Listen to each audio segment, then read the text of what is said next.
Okay, so we're looking at the rear brake reservoir here. This is Motool's RBF 660 fluid. I put this in about a year ago. You can see that the bottom of the reservoir actually looks like the seabed. There's a lot of sediment down there. It's actually really not sediment. What that is it's a coagulated mixture of water and certain synthetic compounds within the RBF 660. The fluid is also kind of a milky color. It has a lot of particles floating around in it, almost like zero gravity within that reservoir. So we're going to suck that out. We're going to do a flush on the rear, and we're going to clean that reservoir out with some shop towels. One of the things that you want to make sure that you do is properly protect your surfaces, because brake fluid is corrosive and it will eat away any paint or clear coat that it's exposed to. So definitely protect your surfaces. This is a Ducati rear fluid reservoir cover. It uses Phillips screws.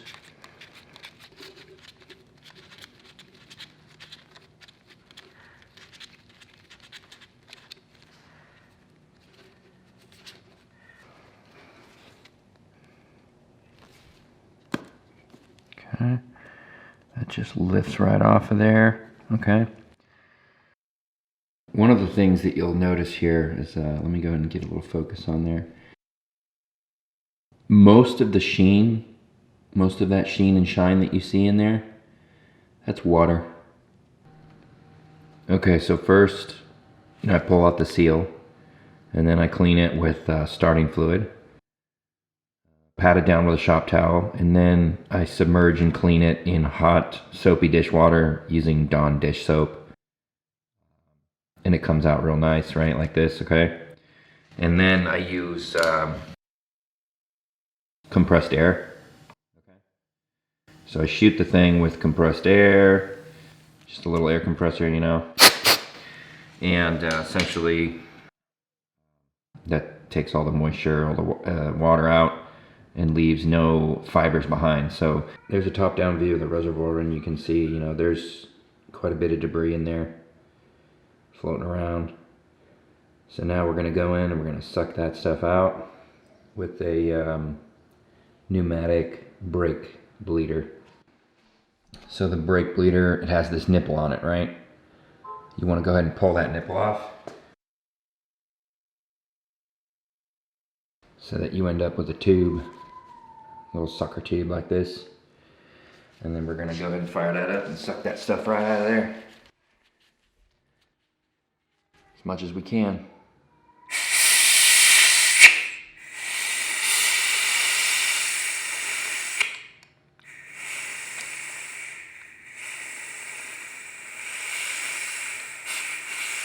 It's kind of like vacuuming. You want to move it all around the bottom of the reservoir so that you can suck up the residue to the best of your ability. Okay?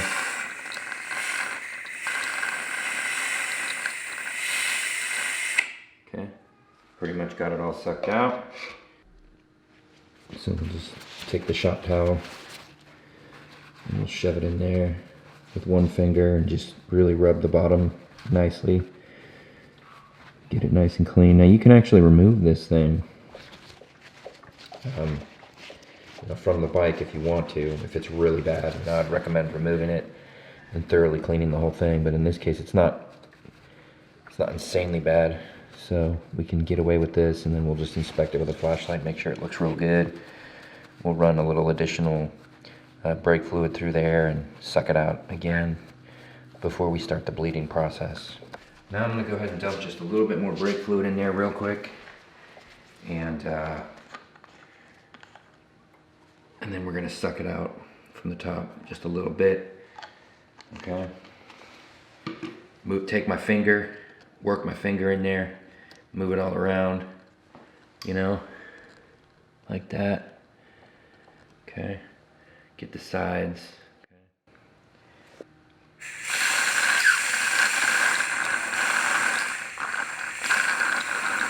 That's bleeding.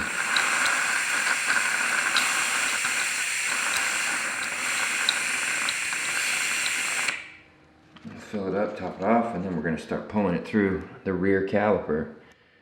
So let's go ahead and fill that up. And we can fill it up pretty good right about there. And what we have here in the rear, okay, that's the Brembo caliper.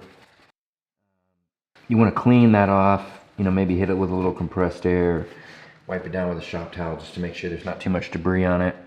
You're going to pop off the rubber cap. And sometimes that can be a little difficult to pop off. But I wouldn't recommend putting any tools on it or anything like that. It just kind of, it's a cap that just kind of, you know, pops off. You can stick it on the floor. And then again, wipe down the nipple. That is using, the rear is using an 11 millimeter open end wrench or box wrench. So that's what we're going to use on there. So you want to bleed from the side, from the rear brake side of the bike, but I'm going to route our little pneumatic bleeder connector. I'm going to route that onto here. But before I do that, I'm going to take the box side of the wrench and stick it on here like so, and then we'll stick this guy on, and that should form a very airtight seal onto that nipple.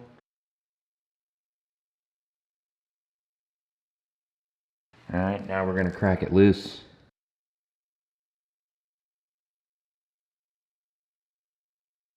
Alright, just a little bit loose like that. We're going to let it hang right there. Alright, now we got our pneumatic bleeder ready to rock and roll. We got the rear brake pedal here and our reservoir up there, so we can do everything from one side of the bike and we can monitor that. Now I'm going to go ahead and start sucking, and as I'm sucking I'm going to pump the brakes.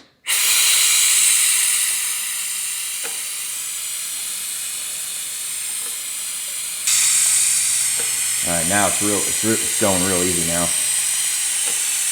Okay. So you can see that reservoir up there is almost about half empty right now. And we're going to take it all the way down to about a quarter, and then we're going to top it off again, and we're going to pump it again.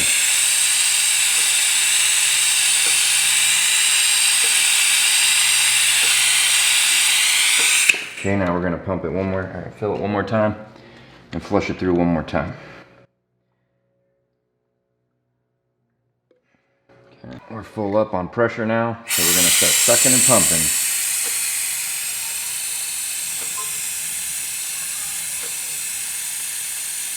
Okay, we just ran 2 reservoirs full of fluid through there, and that should be sufficient. I'm going to go ahead and tighten up that rear nut now. Okay, we're going to top it off. We got min and max lines. I like to run it all the way up to the max line because the less air gap you have inside the reservoir, the less moisture there will be.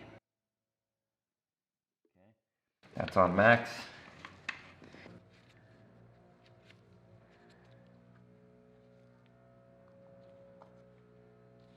Alright, and that cap has the diaphragm in it.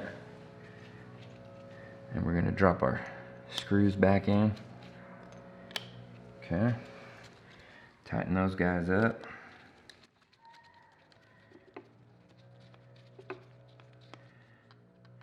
And you know, you want these screws to be firm, but not insanely tight, right? Just enough to form a nice seal. If you tighten them too much, that seal is going to get squeezed out. Alright, so that's the rear. That's done. And that brake is rock solid right now. I mean, I'm pushing on that, and it's rock solid.